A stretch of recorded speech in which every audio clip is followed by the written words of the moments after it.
Welcome to a third level analysis. This is what it can look like. A third level analysis is when you take individual cones for each scene or movement, and you can map out all sorts of patterns and also try to solve all sorts of problems as you're analyzing the story. What I've done here is the Martian. And just before we go down what this seemingly mess that I've made on my wall, just so that you know, the orange squares are things that happen on Mars. The green squares are things that happen on Earth. And the blue ones are the ones that happen on Hermes. And the light blue are just things that are helping me track the movement, because what I decided, my goal of this analysis was to track the up and down, the emotional roller coaster that the author and the filmmakers have created for us. So we're going to go through that thing, cone by cone. There's 60 of them. Here we go. So the very first cone, I put blue behind it because the crew of Hermes is also part of the storm and the leaving behind of Mark Watney. So this is a tragedy. Mark is the tragic hero.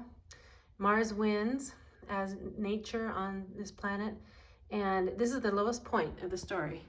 Everything pretty much goes up from here. So, and then we have the press release on Earth by Saunders, who is the director of NASA, but then we at least find out that he's alive, so we take quite a jump up, and all of these little orange cones are him on Mars. He is alive. It's pretty desperate. He gets kind of depressed, thinking about the odds that are against him. But then on this little cone, he decides he's going to live, and we start seeing these little stair steps of little moments. So I'm just going to go through them. These cones are not necessarily complete. They are just mostly what I need to track the emotional roller coaster. So I didn't worry about tracking everything. You'll notice that in the bottom right hand corner, I'm tracking the date, if they give me a date.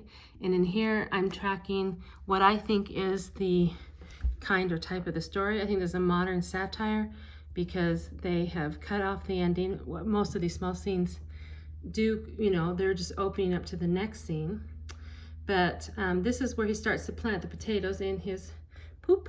And so that's a modern satire, because he's being a rogue hero. He's really trying something new. He's going against conventional wisdom.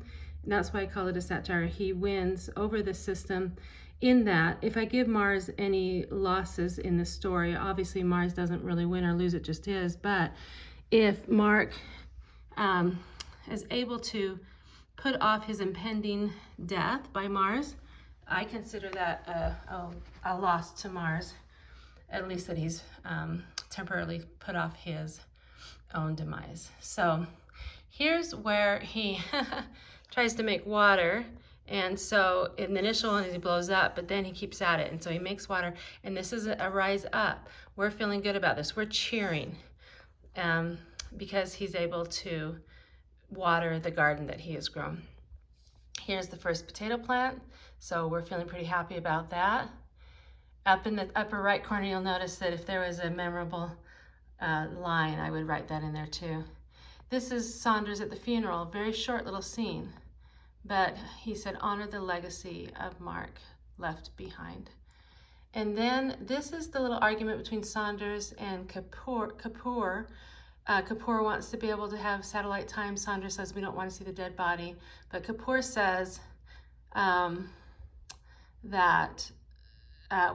Saunders says, the second we point the satellite to the Hab, I broadcast pictures of Mark Watney's dead body to the world. But Kapoor says that they can make the mission of Ares 6 to be in part about bringing back Mark's body. And so this leads to Mindy finding Mark. She's the satellite person, and that's this cone. So she finds that. That's a huge jump up. Dear America, remember that astronaut we killed? Well, now he's alive. So this little section here is where the world finds out that Mark's alive. In the middle is this little humorous part that bumps us up. So you'll notice that humor bumps up our emotional roller coaster that we go on. It gives us a lift, even in the midst of hard times.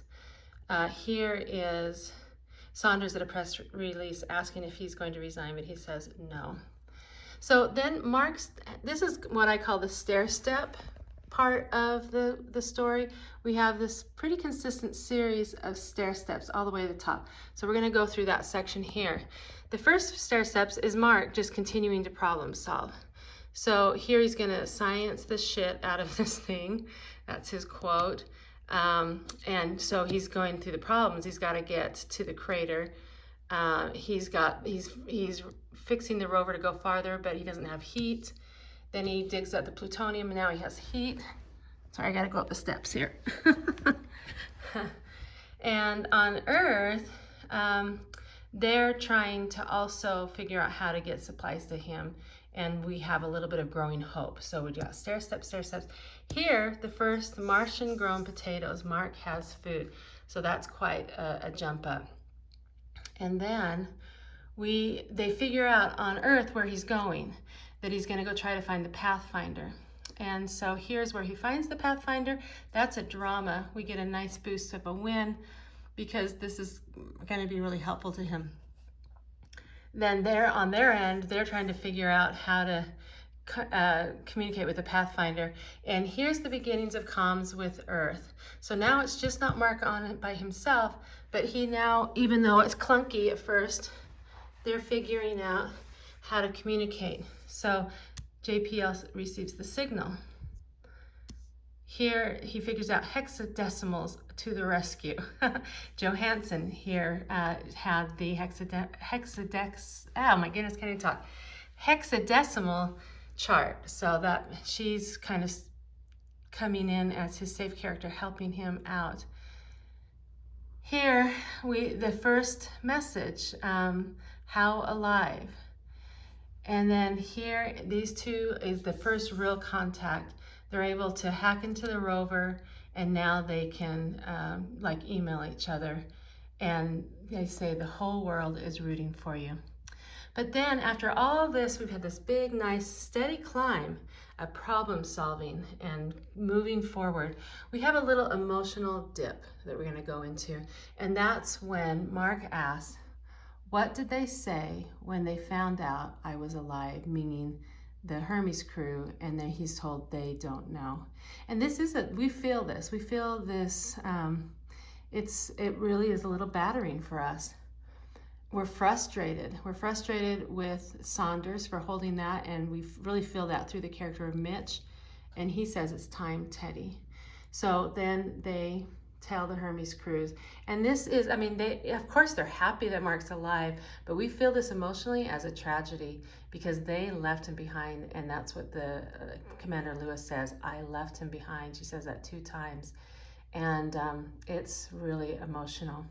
But then we get they don't leave us down for long. We get a little humor that pops us back up. And this is when Mark's crowing about how he's the greatest botanist on this planet. And it's just a funny little short thing, but it gives us a little relief. And then we go into this scene, 1 second, where NASA's going over all of the numbers, and Saunders says, I hate this margin, it's too close. And it is some foreboding. And what we do then is we take a big dive. We have shock, it's horrible, it's a tragedy when the breach happens and all of the garden is destroyed. And even the hab is really no longer as safe as it was before, even though he's able to somewhat patch it up. So, and this is JPL, just the little thing, I'm gonna need a change of clothes. Very discouraged. So we've come all this way, and then we take a pretty big dive here. This is possibly life-threatening for sure. And now he's not gonna have as much food as they thought. So the thing, I lost one. I gotta put this up. But then we have a little thing that helps us as the audience, but also helps Mark, and that's the email from Martinez. So Martinez comes in here in a safe character, and I really love this email scene because it really is a good example of how this whole movie doesn't pander to emotions. We're taken on a big emotional roller coaster. We're about halfway through it, around halfway at this point, maybe over half, but they don't pander to emotions. Like people aren't tears, people aren't reaching and contriving emotion. It's mostly just like, hey, sorry we left you behind on Mars. They do it. We feel the heart. It starts to rise us up in emotion, but it's not this overly wrought emotional scene. It's really through humor and, but also we can see that then he decides to get back to work. So he's pretty discouraged down here, but through the email and the connection with friends, it gives him heart and he goes back to work. So, but after patching the, the breach with tarp, that big storm comes along, and that's very tedious. We take another little step down because, he's just really like, is this going to hold? Am I going to be dead any second? We also get a little ray of hope when we see Rich Purnell of JPL and how we see him getting an idea, but we don't know what it is yet. So we're hanging on because we have curiosity about what's going on with Rich, but also we sense that there's going to be this monumental idea that's going to come in and save him. So then, and then we have this scene that has another little, things are bleak, right? He's sitting in a barely patched hab and he's running out of food. He no longer has ketchup, and he's gonna stick his potatoes in some Vicodin, and he says, nobody can stop me. That's another little satire, rogue hero moment where he may not have a lot of control over what's going on, but he can control what he does personally because NASA and everyone else is so far away, they can't do anything. Then we have the launch and it explodes and we are plunged down again. So the hab exploding was bad. This is super bad too. We're devastated. And so this is another tragedy. We have about 3 at least pretty tragic moments in this thing. But we get this little lift here, a little tiny lift, and it's mostly just of nobility. This is the scene where Mark asks Commander Lewis to contact his parents, and he says, I'm dying for something big and beautiful and greater than me. And we definitely feel the down of this, but there's also a bit of a lift. And then a very powerful moment happens. It shoots us up, and that is our full shield when China comes down, China to the rescue. They come down and offer their probe. So turns a tragedy into a drama. And then we get Rich has figured out his little message, and I think with humor too, where he's got his stapler that's playing Hermes. We're like, yes, here's the idea, this is gonna be great, and then Saunders we get totally frustrated. Oh, I lost another piece, 1 second. Guess my sticky notes are losing their stick, which is not good because this whole thing's gonna be a mess if things start falling down. So we get frustrated at this point. We don't like Saunders very much. He's playing it safe, but not helping Mark at all. And so we look like Rich is gonna have a win. He's got a plan, but Saunders stomps on it and it's a loss. And we take a little dip down there because we're kind of mad about that. But then, whoa, what happens? We're elated because Mitch has leaked the plans to the Hermes crew and they're deciding to mutiny against NASA and go out and in-your-face Saunders. And the one astronaut says 900 days in space is enough for anyone. So even if he never gets any space time again, they're all gonna unanimously go and get Mark. And we love that. It's a satire because they're definitely now all rogue heroes, and Mitch leaking information is the IED there. Then Saunders, ask for Mitch's resignation once it's over, but he does want him to help him bring the astronauts home. And it's a little uptick because we're at the point where like we're happy that Mitch went against Saunders and was disobedient, and the scene could be played negatively, but I think it's played for a positive bump because we can see Mitch really doesn't care if it brings Mark home. Then we have this montage scene. So a lot happens in this scene. We see the successful launch of the Chinese probe. We see them dealing with lots of technical problems. So it actually goes up and down and up and down. But it's to David Bowie's song, There's a Starman Waiting in the Sky. And we have this overall feeling of rising hope. And then we have this just funny little scene where he says he's a space pirate and he's being rogue hero too. And he leaves the hab. Big moment. And we're pretty much on the upswing up to the climax now. So here is, there's a lot of problems, but we have these two little scenes here and here where we kind of feel this awe. He's like saying, I'm the first person everywhere I go. And he's saying that he's pretty discouraged. This is the little down tick here is where they're saying, you want to send him into space under a tarp because the MAV is too heavy. So there's still problem solving, and that's pretty discouraging. But Mark, the filmmakers give us 1 second. I gotta stand up. Sorry if I'm making you dizzy. The filmmakers and the author give us these two little moments of awe where we are uplifted by that, even though we're worried and seems like just always surmounting difficulties. Then we have the planning session on Hermes, and this is pretty much not an up or a down, but they say, let's go get our boy. Like they're determined, and they've planned it out as best they can. They don't know what all is going to happen. This is launch day, and it's emotional, and there's tension. Although we're like hopeful, and I think it's a little bump, but there's also a lot of tension here. But they soften it, like he writes the note about taking care of the rover. It saved his life. It's really quite a sweet scene. And then we have the launch with all of those repeated many times. It's quite emotional. We actually, this is just part of the climax here now. And we have ups and downs, things that go good, things that don't go well.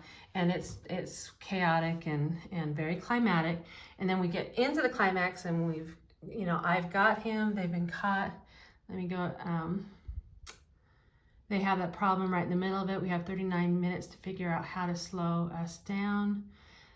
Lewis and Mark both are the heroes in the hero function. Space/Mars lost in that grand sense of that no lives were taken. And we win. We've been worried, but we're very triumphant by the end. And so I have a little arrow because there's those are all the things that went wrong, but then we went up, and the too high a velocity at this section was the IED. And then the world cheers, and I think that I bumped that up just a little higher because this is amazing and we're cheering, but then we see the whole world cheers, and for some reason we're just suckers for that. The emotion even heightens more. And then we go into the denouement. We have this nice, pleasant little heartfelt slide, and basically two segments. One is full of lots of little scenes, but this one is Mark teaching at the school. It's a nice drama. He's survived, and he's teaching, and his students are there. And here's where we kind of get I would say maybe the level 2 theme. If you solve enough problems, you get to come home. And day 1, we're starting the calendar over. And then the last one is the denouement for all the crew. So it's Lewis and the crew, and even NASA, and we see what's become of everyone. It's on the day of the launch of Ares 5, and we see that Martinez is indeed the only one who's been allowed back in space, but no one seems to mind. Johansson and Beck are having a baby. Martinez is still piloting. Lewis looks happy to be home. Vogel is home with his kids. We even see Mitch golfing with his grandkids. I don't think retirement has harmed him in any regards. And then we just go into the last little bump up is just the soundtrack on the credits. I Will Survive by Gloria Gaynor. And so it's another little, just a little pump up in energy and emotion. And this, I would say, is probably the level 1 or very general theme of the show, which is survival. So looking back down, this is the journey that they took us on. And I don't know if I got all the details absolutely correct, but that's generally, in a general sense, you can see where they took us. One of the things that I was surprised when I saw this was that there were so few blue. So I put a blue on the bottom one because Hermes' crew was there, but then we only have 3 other ones. When they find out, when they write the email here, and when they do their pre-planning. Oh no, yeah, this is when they decide to defy NASA and do it. And then that we have 3, obviously cones where they're part of the climax. This whole thing from about here on up is climax for sure. And I thought, wow, like, is that a disappearing IED? Because they're at the IED, Commander Lewis in particular, who gives the order to leave. But I don't think so. I never felt that they were missing. They were referred to a lot. They were talked about a lot. But I just thought that was interesting. I mean, like, I never really registered that until I saw it mapped out with colors. So anyway, that's a very long video, but it just gives you those are my thoughts as I mapped that out, and just the things that I really noticed about how the different ways that they would make the emotions take a downturn or an upturn, and it was really educational for me. So I hope this is helpful for you.